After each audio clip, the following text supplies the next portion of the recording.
अस्सलाम वालेकुम नाज़रीन, आप देख रहे हैं नया पाकिस्तान और मैं हूं शहजाद इकबाल। अमेरिका और ईरान के दरमियान मुज़ाकरात में तकरीबन 2 हफ्ते के तातुल और अपनाए हुर्मुज़ की अमरीकी नाकाबंदी पर लफ्जी जंग के बाद आज एक बार फिर बातचीत के जरिए जंग के खात्मे की उम्मीद पैदा हो गई है, क्योंकि ईरानी वज़ीर ख़ारजा अब्बास इराक़ची आज रात ही अपनी मुख्तसर टीम के साथ इस्लामाबाद पहुँच रहे हैं और इनके इस दौरे को अमरीका ईरान मुज़ाकरात के मुस्तक़बिल से मुतल्लिक अहम करार दिया जा रहा है।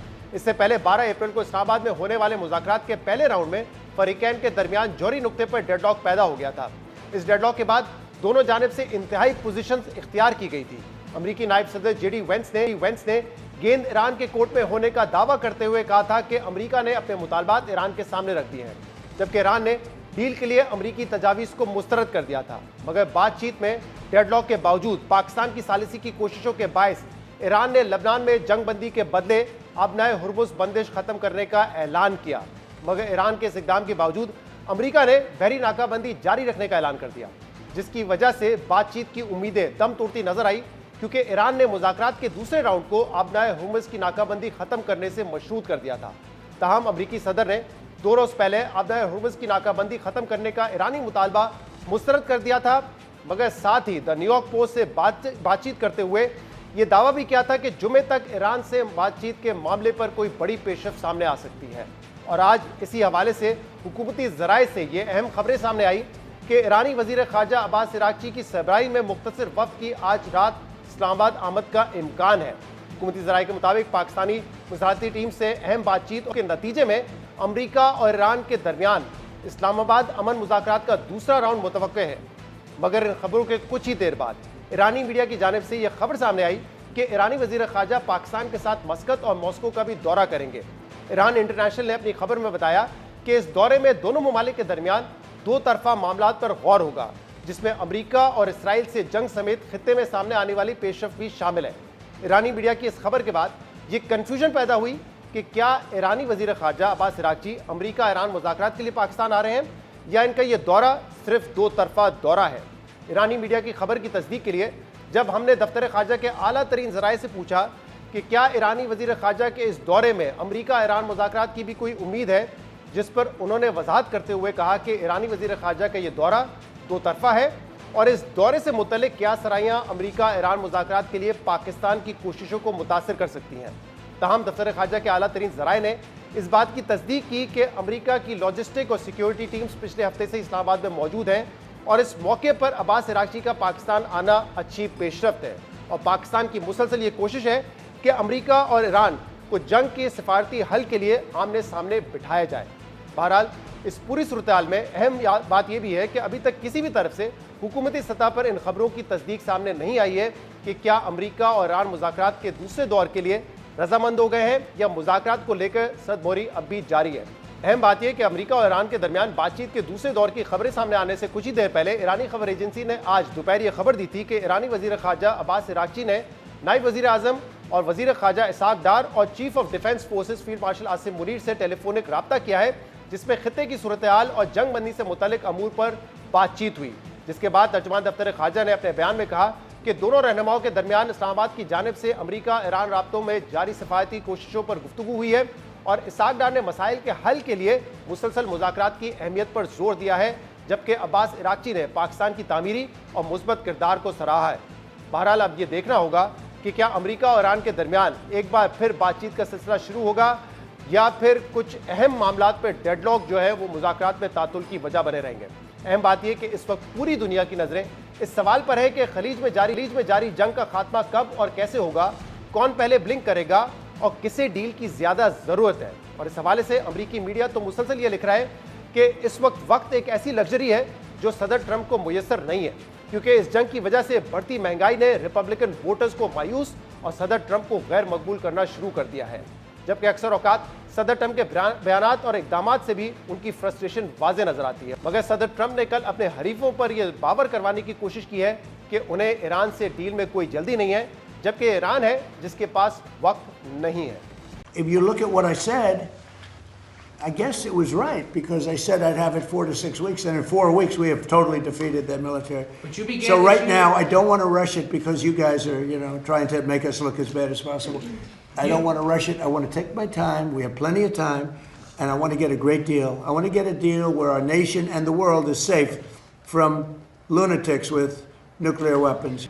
सदर ट्रंप कह रहे थे कि वो चाहे तो ईरान से फौरी डील कर ले, मगर उन्हें डील करने की कोई जल्दी नहीं है, क्योंकि वो ऐसी डील करना चाहते हैं जो पूरी दुनिया के फायदे में हो। जबकि इसी हवाले से आज अमेरिकी वजीर जंग पीट हेग्सेथ ने ईरान पर जोर दिया कि ईरान के लिए बेहतर होगा कि वो एक अच्छी डील कबूल करें।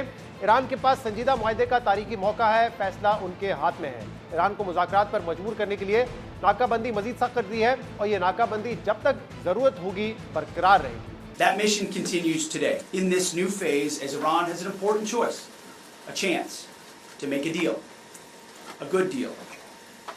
As part of that effort, the United States has imposed an ironclad blockade that grows more powerful by the day.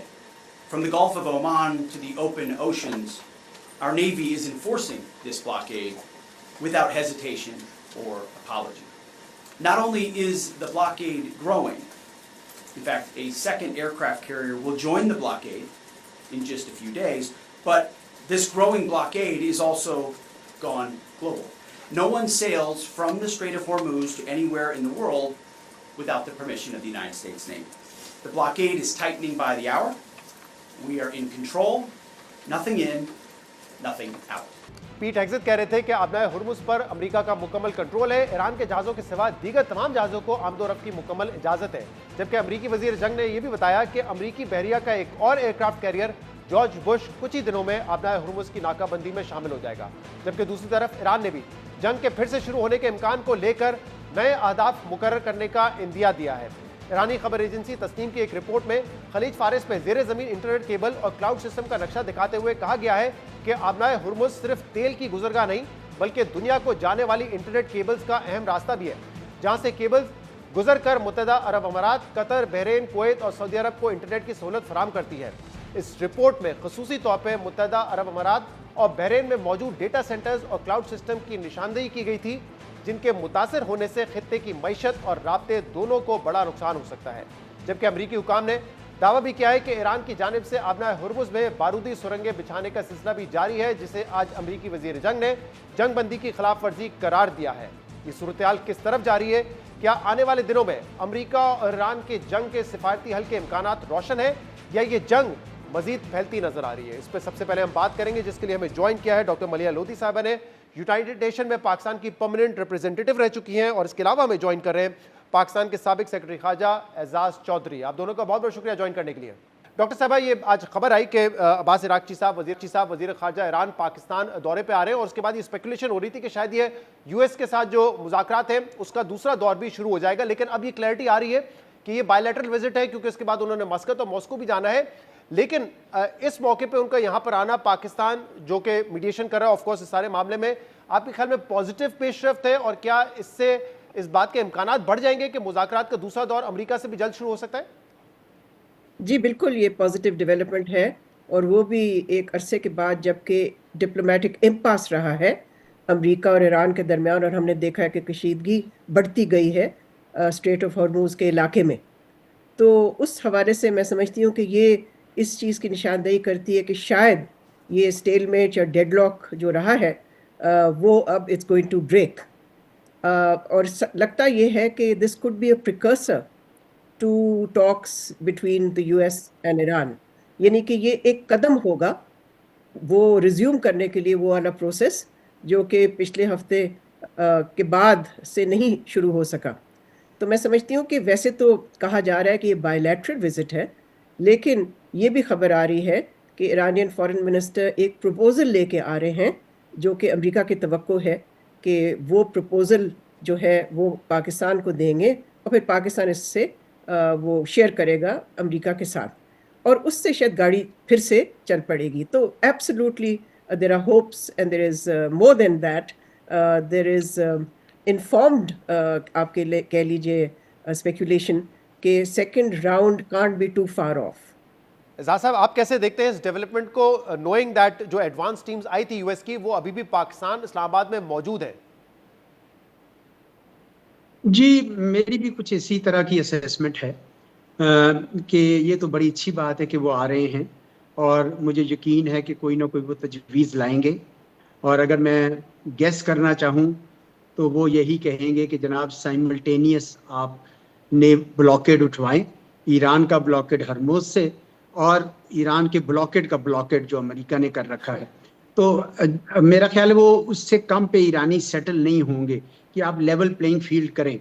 But जब इनकी प्रपोजल आ जाती है, मुझे नहीं पता क्या प्रपोजल होगी, ये तो मैंने एक सिर्फ गेस किया है जी। लेकिन ईरानी बिल्कुल लेवल प्लेइंग फील्ड किए बगैर दोबारा अब उस टॉक्स के लिए नहीं आएंगे। लेकिन यकीनन ये एक अच्छी पेशरफ्त हुई है, वो आएंगे, डायरेक्टली बात करेंगे और अगर पाकिस्तान ने जो कन्वे कर दी अमेरिका को, जो करेगा यकीनन, और अमेरिका को अगर एक्सेप्टेबल हुआ तो फिर वो दूसरा राउंड हो सकता है। इसी में मेरा नहीं ख्याल कि वो जो टीमें मौजूद हैं वो कोई फैसला कर सकेंगी। ये ज़रूर हो सकता है कि ये प्रपोजल उनकी अपनी लीडरशिप के थ्रू उन तक पहुंच जाए और उसको वो एग्जामिन करने लग जाए, लेकिन मैं अभी एकदम से कोई ब्रेक थ्रू होता देख नहीं रहा।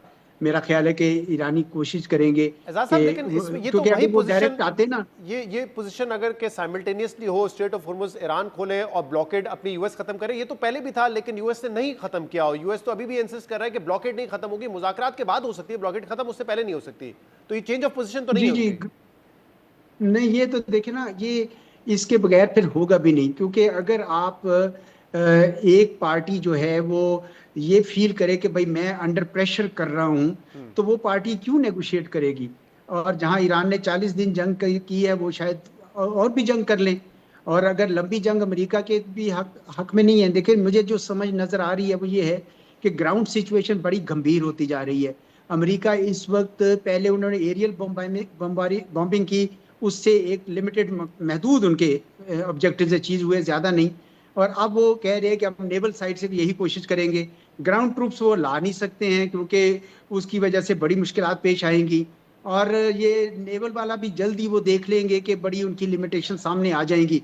तो खाम खा अपनी एक सुक्की का प्रोग्राम बना रहे हैं। बेहतर अमेरिका के लिए भी होगा, क्योंकि अगर ये जंग जारी रही तो इनकी जो पार्टी है रिपब्लिकन पार्टी, मेरा नहीं ख्याल वो पसंद करेगी और ये सियासी कीमत डोनाल्ड ट्रंप साहब की बढ़ती चली जाएगी। चुनाचे ये आखिरी हल्ला है, ये वो दे रहे हैं नेवल साइड से। और ईरानियंस को भी मेरे ख्याल में अंदाजा है इस बात का कि ये इससे ज्यादा आगे नहीं आ सकेंगे, तो चुनाचे वो भी टाइम बाय कर रहे हैं। अगर वो खाली पाकिस्तान के दौरे पे आता तो शायद ये लगता है कि वो कैपिचुलेट कर गए हैं, अमेरिका की धमकी के आगे बैठ गए। तो उन्होंने एक किस्म का एक दौरा सार बनाया है जिसमें वो आके अपनी तजावीज़ दे जाएं। इससे तो साफ जाहिर होता है कि ईरान भी करना चाहता है मुआहदा। मेरे ख्याल में दोनों साइड्स के लिए तैयारी है कि मुआहदा कर सकते हैं, और अमेरिका को ये जिद छोड़ देनी चाहिए और साइमल्टेनियस ब्लॉकेड के ऊपर आना चाहिए। ये हो सकता है कि दोनों यहाँ पर इकट्ठे होकर साइमल्टेनियस ब्लॉकेड उठाने की अनाउंसमेंट करें, ये मुमकिन है। लेकिन तजवीज़ का तो ना आपको पता है ना मुझे पता है कि वो क्या लेकर आ रहे हैं, लेकिन जो भी ला रहे होंगे ये यकीनन एक मुस्बत कदम है। अच्छा मलिया साहब, अब इस पर बहुत ज़्यादा बहस हो रही है, असेसमेंट्स हो रही है कि हु विल ब्लिंक फर्स्ट। और अमेरिका के लिए कहा जा रहा है कि उनका जो इंटरनल प्रेशर है वहाँ पे रिपब्लिकन पार्टी का, वहाँ पे अवाम का, महंगाई बढ़ रही है, एक जंग में धकेल दिया है, वो प्रेशर है। और ईरान के पॉइंट ऑफ व्यू से इस पर बात हो रही है कि उनके पास कैपेसिटी कितनी है कि अगर दोबारा जंग शुरू होती है तो वो कितनी देर तक होल्ड कर सकेंगे। तो आपके ख्याल में इसमें किसकी पोजीशन ज़्यादा आपको कॉम्प्रोमाइजिंग नजर आ रही है, कि प्रेशर कहाँ पे ज़्यादा है? देखिए, ये तो हकीकत है कि इस जंग में Iran has had the upper hand, इसलिए कि ईरान के पास जो एक स्ट्रेटिजिक आप कह लीजिए लेवरेज उनके पास जो पहले नहीं थी, वो उनके पास है। और वो है स्ट्रेट ऑफ हॉर्मुज का जो कंट्रोल है। और जिस तरह से उन्होंने तेल की मार्केट्स को, ग्लोबल मार्केट्स को शेक अप किया है, तेल की कीमत ऊपर गई है, अरब मुल्कों में जो एनर्जी इंफ्रास्ट्रक्चर है वो काफ़ी हद तक डैमेज हुआ है। तो इस सारी चीज़ की जो इकोनॉमिक कॉन्सिक्वेंसेस हैं तो वो तो काफ़ी सिवियर और सीरियस हैं। तो उस हवाले से तो जाहिर है, मेरा ख्याल है कि ईरान के जो it sees itself having a stronger hand. और मैं समझती हूँ कि ये जो एक स्ट्रेटिजिकली इन्हेंस पोजीशन उन्होंने बनाई है, उसकी वजह से ही उनकी पोजीशन भी हार्डन की है। तो अब हम जो देख रहे हैं वो ये है कि दोनों तरफ की पोजीशंस हार्डन हुई हैं। ये जो डिप्लोमेटिक इम्पास आया है, इसकी उस अरसे में या उस गैप में पोजीशंस हैव हार्डन। दोनों साइड्स की मैक्सिमलिस्ट पोजीशंस हैं। अब देखना ये है कि किस हद तक, जिसको आप कह रहे हैं कि हु विल ब्लिंक फर्स्ट, देखना ये है कि किस हद तक दोनों की तरफ से वो लचक हमें नजर आएगी जिससे कि टॉक्स शुरू हो सकते हैं। देखिए, ईरान की तो पोजीशन बड़ी क्लियर है, उन्होंने कहा है एज अ प्री कंडीशन, जी उन्होंने कहा है कि जब तक ब्लॉकेड खत्म नहीं होगी तो they will not enter into negotiations. लेकिन कोई ना कोई तरीका तो ढूंढा जा सकता है कि किसी किस्म का कॉमन ग्राउंड हो जिससे कि टॉक्स को रिज्यूम किया जाए। देखें, it's not in the interest of either country for renewal of fighting and the war. इसके अनएक्सेप्टेबल कॉस्ट हैं दोनों के लिए। इसलिए मैं समझती हूँ कि दोनों ढूंढ रहे हैं of ramp from the crisis. अच्छा तो मलिक, उस हवाले से जी बताइए। सॉरी, मैं सवाल ही करना चाह रहा था क्योंकि ईरान के हवाले से ये पहले तो कहा जा रहा था कि शायद पावर सेंटर्स वहाँ मुख्तलिफ है, लोगों की आरा मुख्तलिफ है। अब डोनाल्ड ट्रंप ने भी कहना शुरू कर दिया कि वहाँ पे कोई एक पावर सेंटर नहीं है जो कि फैसला कर सक रहा हो, इसलिए उनको इतना वक्त लग रहा है। अभी सोशल मीडिया पे एक ईरानी सहाफ़ी हैं और उनकी तरफ से एक लेटर चल रहा है जो कहा जा रहा है एक लीक लेटर है जिसमें यह बताया गया है कि बाकर कालीबाफ, अब्बास इराक़ची और मसूद पेज़ेश्कियान जो उनके प्रेसिडेंट हैं, उन्होंने एक ख़त लिखा है मुश्तबा खामनाई को और इजाज़त मांगी है कि आप हमें मुज़ाकरात की इजाज़त दें ताकि इस मामले को आगे बढ़ाया जा सके, क्योंकि ऑब्वियसली एक लिमिटेड कैपेसिटी है ईरान के लड़ने की। अभी एक लीक लेटर के हवाले से सोशल मीडिया पर खबरें चल रही हैं। आपको लगता है कि एक जेन्युइन इशू हो सकता है इस वक्त? ऑब्वियसली उनकी जो टॉप लीडरशिप है उनको एलिमिनेट किया गया, तो खला हो और कोई एक पर्टिकुलर पावर सेंटर नहीं है जो इस वक्त फैसले कर पा रहा है। नहीं, मैं नहीं समझती कि ये दुरुस्त बात है। ओके। इसलिए कि अगर आप सिर्फ एक्शंस देखें तो अभी तक तो हमने जो क्योटिक मैसेजिंग देखी है वो तेहरान से नहीं देखी, वो वॉशिंगटन से देखी है, जहां पर एक वन मैन रूल है।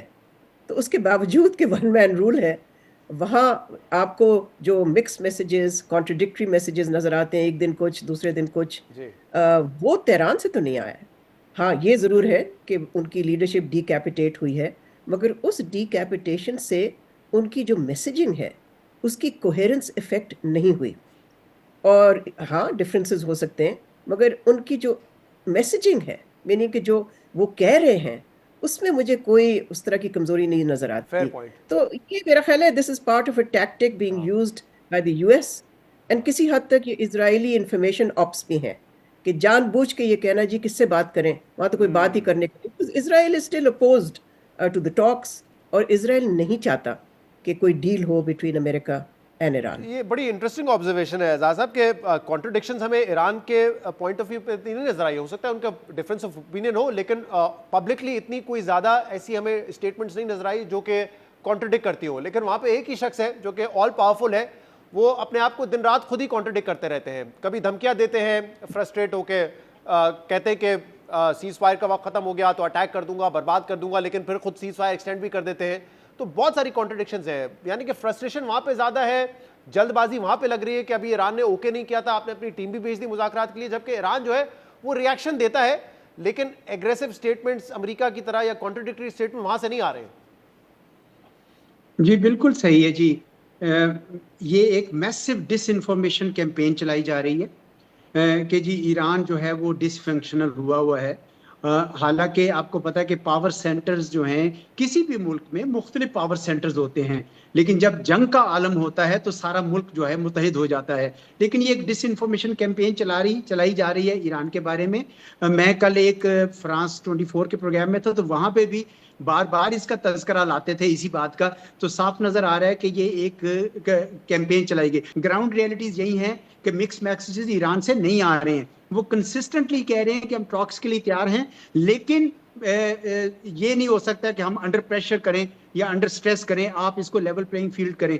और अमेरिका की तरफ से भी अब ये बात सही है। अब तो पता नहीं क्या क्या इन्वेस्टिगेशन शुरू हो गई है कि कहीं ऐसा तो नहीं है कि डोनाल्ड ट्रंप साहब के जो बयानात हैं वो स्टॉक्स में कुछ लोगों को फायदा उठा दे रहे हैं। एक दिन यानी नेगेटिव बयान आता है तो सारे स्टॉक्स गिर जाते हैं, लोग खरीद लेते हैं, फिर उसके बाद वो पॉजिटिव बयान देते हैं तो सब ऊंचे हो जाते हैं, फिर वो बेच देते हैं। तो अगर ये इनसाइडर ट्रेडिंग या इस तरह का कोई निज़ाम है तो वो भी बाद में तो चीज़ें निकल आएंगी। लेकिन फिलहाल तो मैं समझता हूँ कि ये डिसइंफॉर्मेशन कैंपेन है। ईरान का पोजीशन काफ़ी वाज़ेह है और अमेरिका के लिए भी बेहतर होगा कि वो अब किसी ना किसी कोई ऑफ रैम्प ढूंढे, वो मिल जाए। जितना देर करेंगे उतना फिर मुश्किल होता जाएगा। वॉर के डायनामिक्स अपने ऐसे होते हैं कि फिर उसको रोकना किसी के लिए काबू में नहीं रहता। वो शुरू तो आप कर लेते हैं, लेकिन उसका जो खत्म करना है वो फिर इतना आसान नहीं होता। तो अभी ये आखिरी मौका है कि पाकिस्तान में वो आ रहे हैं। हमें एक बार फिर पाकिस्तानी क़यादत कोशिश करेगी कि इनको आपस में बिठाए। इराकी साहब का आज खुद कॉल करके पाकिस्तान आना तो इस बात की निशानदेही है कि उनका ट्रस्ट अभी भी है, फेथ है कि पाकिस्तान ही शायद इस मामले को मीडिएट कर सकता है। देखिए, ये सारी जो है ये प्रोपेगेंडा एक खास लॉबी कर रहा है, और हमें पता है वो लॉबी कौन सी है। वो है इजरायली लॉबी, किसी हद तक perhaps aided by the Indian sort of sources आप कह लीजिए। लेकिन इस तरह की अगर कोई चीज़ होती तो would the Iranians be talking to the Pakistani leadership? तो ये तो बिल्कुल ही फजूल बात है, डिसइंफॉर्मेशन है, डिलिबरेट है, to create cracks, to create doubts, but you know ये यानी कि सक्सीड नहीं कर सकते। और अभी तक तो बस सिर्फ सोशल मीडिया पे ही चल रहे हैं ना, या कोई ऐसा शख्स जो कि मैंने देखा है एक वीडियो जिसमें कि एक Iranian member of the diaspora, वो साहब कह रहे हैं कि जी ईरानियन सर्कल्स में ये कहा जा रहा है, तो वो तो तेहरान शायद गया ही नहीं होगा वो पिछले 30 साल से। सही। तो नहीं समझते कि we should take this seriously. बहुत बहुत शुक्रिया डॉक्टर मलिहा साहबा और एजाज चौधरी साहब हमारे साथ प्रोग्राम में। एक ब्रेक शामिल करते हैं, मजीद बात करेंगे। स्टे विद अस।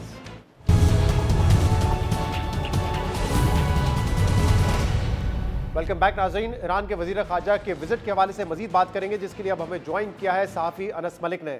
अनस, बहुत बहुत शुक्रिया आपने हमें ज्वाइन किया। अनस, ईरान की एक बड़ी वाज़ेह स्टेटेड पोजीशन है कि जब तक ब्लॉकेड नहीं खत्म होगा यूएस नेवी का, तब तक वो मुज़ाकरात नहीं करेंगे यूएस के साथ। लेकिन आज ये खबर आई है, पेशरफ्त हुई है कि ईरान के वज़ीर ख़ारजा पाकिस्तान का दौरा करें, जिसके हवाले से पहले शायद ये था, स्पेकुलेशन हो रही थी कि वो ईरानी वफ्द जो है वो अमेरिका से मुज़ाकरात भी करेगा। लेकिन अब ये मेरे ख्याल से कंफर्म हो गया कि वो बायलैटरल विजिट के लिए आ रहे हैं।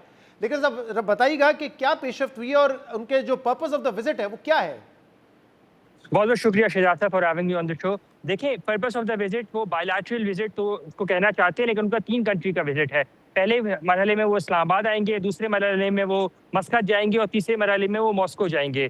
इस्लामाबाद आने का मकसद जो है वो मैं आपको बाद में एक्सप्लेन करूंगा, लेकिन मस्कत और मॉस्को का किरदार JCPOA के दौरान बड़ा कलीदी रहा था। मस्कत ने ये टॉक्स फैसिलिटेट किए थे, जिसने JCPOA जो 2015 में इवेंचुअली साइन हुआ था 2 साल की नेगोशिएशंस के बाद, उसको इनेबल किया था। और मॉस्को जो है उसने वो स्टॉक पाइल्स लिए थे हाईली एनरिच्ड यूरेनियम के, 98% स्टॉक पाइल्स लिए थे ईरान से, और उसको जो डी एनरिच्ड जो नॉन एनरिच्ड जो यूरेनियम था वो उनको हैंड ओवर किया था उसके बदले में। तो मॉस्को और मस्कत का किरदार इस इन लाइन में इस्लामाबाद के ट्रिप के हवाले से बहुत ज़्यादा मेक सेंस करता है, क्योंकि इस्लामाबाद जो उनके आने का मकसद ये है वो बातचीत करेंगे ताकि अमेरिका ईरान की जो बातचीत हो उसके लिए मामला सेटल डाउन किए जा सकें। पहली बात। दूसरी बात ये कि इस बार जो अभी अब से कुछ देर बाद, थोड़ी देर बाद सैयद अब्बास अराक़ची यहाँ लैंड कर जाएंगे, उनके दौरे का जो मेन मकसद होगा वो ये होगा कि वो किसी तरह जो डेडलॉक है उसको ख़त्म किया जा सके और उसी के ऊपर पेशरफ्त से पाकिस्तानी साइड को भी एतमाद में लिया जाए और दूसरी साइड को भी एतमाद में लिया जाए। शहजाद साहब जी, तो अनस एक बात ऑब्वियसली ये भी मेरे ख्याल से इसको पॉजिटिवली देखना चाहिए कि जो यूएस एडवांस टीम्स आई थी वो भी अभी तक इस्लामाबाद में मौजूद हैं, वो वापस नहीं गए। ऑब्वियसली एक बड़ा, अगर जेडी वेंस खास तौर पे आ रहे होते हैं वाइस प्रेसिडेंट या प्रेसिडेंट, तो उस लेवल की प्रोटोकॉल सिक्योरिटी बहुत ज़्यादा होती है उनके पास, उनके लिए बार बार आना जाना ये भी मुश्किल एक अमल होता है। लेकिन ये भी एक पॉजिटिव साइन है कि वो अभी तक यहाँ पर हैं और शायद उम्मीद कर रहे हैं कि मुज़ाकरात हो जाए। तो आपको लगता है कि ये विजिट जो है ये राह हमवार कर सकता है आगे फ्यूचर मुज़ाकरात के लिए? बिल्कुल, ये विजिट जो विंडो ऑफ नेगोशिएशन है, विंडो जो बातचीत की विंडो है, वो अभी से लेके उस वक्त है जब तक ये US advance team, support staff और सिक्योरिटी टीम इस्लामाबाद में मौजूद है। और यही एक अच्छा साइन है कि जो क्वाइट डिप्लोमेसी, जो खामोश सिफारतकारी है, वो एक स्नेल स्पेस के ऊपर जरूर चल रही है, लेकिन एक पॉजिटिव डायरेक्शन में चल रही है। वो टीम यूएस प्रेसिडेंट की एडवाइस के ऊपर यहाँ पे मौजूद है। इसीलिए, और ये उसका इंडिकेटर है कि जो भी मैसेजेस रिले हो रहे हैं वाया पाकिस्तान थ्रू मीडिएटर्स, जो भी बातचीत का सिलसिला है वो स्लो जरूर होगा, लेकिन वो एक पॉजिटिव डायरेक्शन में, इसीलिए वो टीम अभी तक यहाँ पे क़याम पज़ीर है। और आपने क्योंकि जो मस्कत और मॉस्को का रोल है माजी के मुज़ाकरात में उसको भी हाईलाइट किया, और आज पाकिस्तान के जो डिप्टी प्राइम मिनिस्टर वज़ीर ख़ारजा इसहाक डार साहब है, उनकी सरगेई लवरोव से भी बात हुई है जो कि रशिया के फॉरेन मिनिस्टर हैं। तो ये भी मेरे ख्याल से कहीं ना कहीं कड़ी इसकी जुड़ती है। लेकिन एज ऑफ नाउ हमारे पास कोई ऐसी अपडेट नहीं है कि अमेरिकन वफ्द जो है वो पाकिस्तान आने के लिए तैयार हो, या किस तारीख में आएगा और मुज़ाकरात कब शुरू हो सकते हैं? देखिए, इट्स टू अर्ली टू से। खबरें ये आ रही थी कि शायद पाकिस्तान में एक अमेरिकी वफ्द भी अलग से आ जाए, उसकी अब तक मुसद्दका तौर पे कोई वेरिफिकेशन नहीं हो सकी है, लेकिन उसका इम्कान उसको आप खारिज इम्कान नहीं कर सकते। उसका मतलब ये होगा कि दोनों फरीकैन, अमेरिका और ईरान, पाकिस्तान से बज़ाहिर सालिस जो है वो बातचीत करना चाहते हैं ताकि उन मामलात को आयरन आउट कर सकें कि जब ये बराह रास्त मुज़ाकरात होंगे या सहफ़रीक़ी मुज़ाकरात होंगे जिसमें पाकिस्तान, ईरान और अमरीका मौजूद हों, तो ये जब मुज़ाकरात हों तो कोई ऐसा तफीसा तलब मसाइल ना हो, कोई ऐसा बड़ा मसला ना हो जिससे एक बार फिर ये एग्रीमेंट या डील ना साइन हो सके। बहुत बहुत शुक्रिया अनस मलिक, हमें अपडेट कर रहे थे। नाज़रीन, प्रोग्राम में इसके बाद एक और अहम डेवलपमेंट है, उस पर हम बात करेंगे। स्टे विद अस।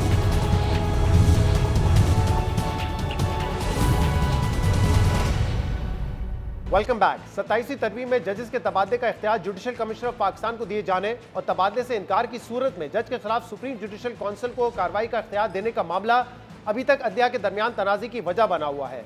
और इसी हवाले से कल एक अहम पेशरफ सामने आई है, जहां chief justice of Pakistan justice Yahya Afridi ने chief justice Islamabad high court justice Sarfaraz Dogar की इस्लामाबाद हाई कोर्ट के 5 जजेस के तबादले के लिए जुडिशल कमिश्नर ऑफ पाकिस्तान का इजलास तलब करने की दरख्वास्त मुस्तरद कर दी है।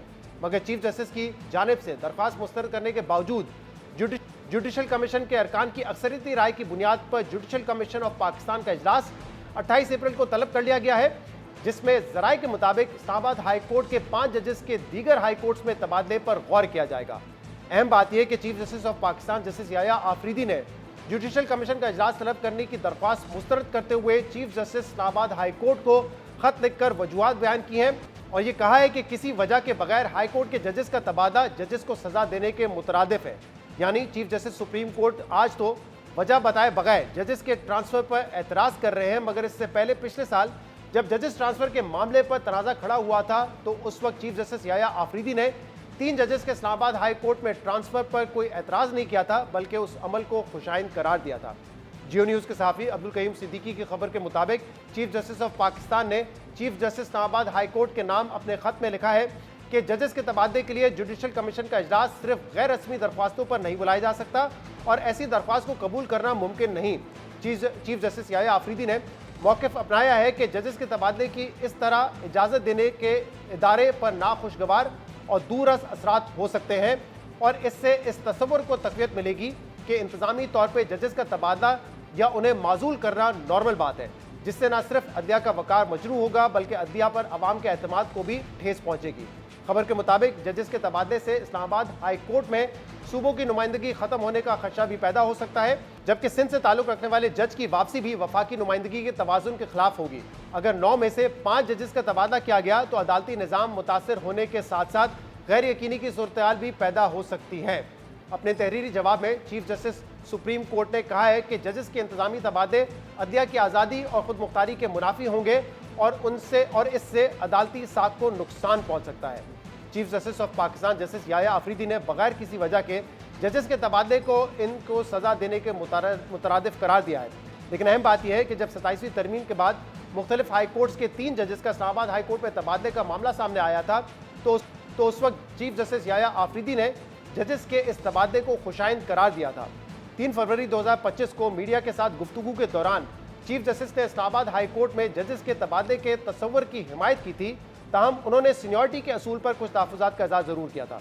जस्टिस याया आफरीदी ने आइन के आर्टिकल 200 के तहत मुख्तलिफ सूबों के 3 जजेस के इस्लामाबाद हाई कोर्ट में तबादले को एक ऐसा इक़दाम करार दिया था जिस पर खुशी का इज़हार किया जाना चाहिए और उसे एक ऐसी नज़ीर बताया था जिसके मुस्तकबिल में पैरवी की जानी चाहिए। यानी चीफ जस्टिस ऑफ पाकिस्तान माजी में जजेस के ट्रांसफ़र की हिमायत करते हुए कह रहे थे कि इस अमल से वफाकी अदालत में सूबों की नुमाइंदगी बढ़ेगी, लेकिन अब वो ये एतराज़ कर रहे हैं कि जजेस के इस तरह ट्रांसफ़र से वफाक में जजेस की सूबाई नुमाइंदगी ख़त्म हो जाएगी। बहरहाल जस्टिस याया आफरीदी की जानिब से दरख्वास्त मुस्तरद करने के बावजूद जुडिशल कमीशन ऑफ पाकिस्तान का अब 28 अप्रैल में इस्लामाबाद हाई कोर्ट के 5 जजेस के तबादले पर गौर किया जाएगा। जियो न्यूज़ के सहाफ़ी अब्दुल करीम सिद्दीकी की खबर के मुताबिक इस्लामाबाद हाई कोर्ट के जिन 5 जजेस के तबादले पर गौर हो सकता है उनमें ज़राए के मुताबिक सीनियर प्रीमियर जज justice Mohsin Akhtar Kayani, justice Babar Sattar, justice Saman Rifat Imtiaz, justice Arbab Tahir और जस्टिस खादिम हुसैन सूमरे के नाम शामिल हो सकते हैं। अहम बात यह है कि जिन 5 जजेस का नाम ट्रांसफ़र के लिए सामने आया है उनमें 4 जजेस वो हैं जिन्होंने 2 साल पहले सुप्रीम कोर्ट को ख़त लिखकर अदलिया में मुदाखलत का मामला हाईलाइट किया था। अहम बात यह कि हुकूमत ने 27वीं तरमीम में जजेस के तबादले का इख्तियार जुडिशल कमीशन ऑफ पाकिस्तान को देते हुए तबादले से इनकार करने वाले जज का मामला सुप्रीम जुडिशल काउंसिल में भिजवाने की तरमीम की थी और यह तरमीम भी की थी कि ट्रांसफर होकर आने वाले जज की सीनियरिटी बरकरार रहेगी।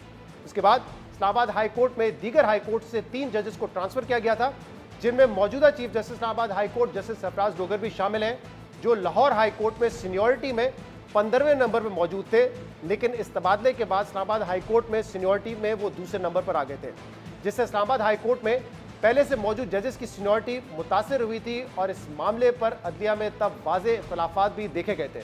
और सुप्रीम कोर्ट के उस वक्त के 4 जजेस justice Mansoor Ali Shah, justice Munib Akhtar, justice Ayesha Malik और जस्टिस अतहर मिनुल्लाह ने खत लिखकर जजेस के इस ट्रांसफ़र और सीनियरिटी मुतासिर होने पर तहफ़्फ़ुज़ात का इजहार किया था। जबकि इस्लामाबाद हाई कोर्ट में जिन जजेस की सीनियरिटी इस तबादले की वजह से मुतासिर हुई थी, उन्होंने इस मामले पर सुप्रीम कोर्ट से भी रुजू किया था। ताहम सुप्रीम कोर्ट में आईनी बेंच ने भी जजेस के तबादले को आईनी करार दे दिया था। आज के प्रोग्राम में इतना ही। शो से इजाज़त दीजिए।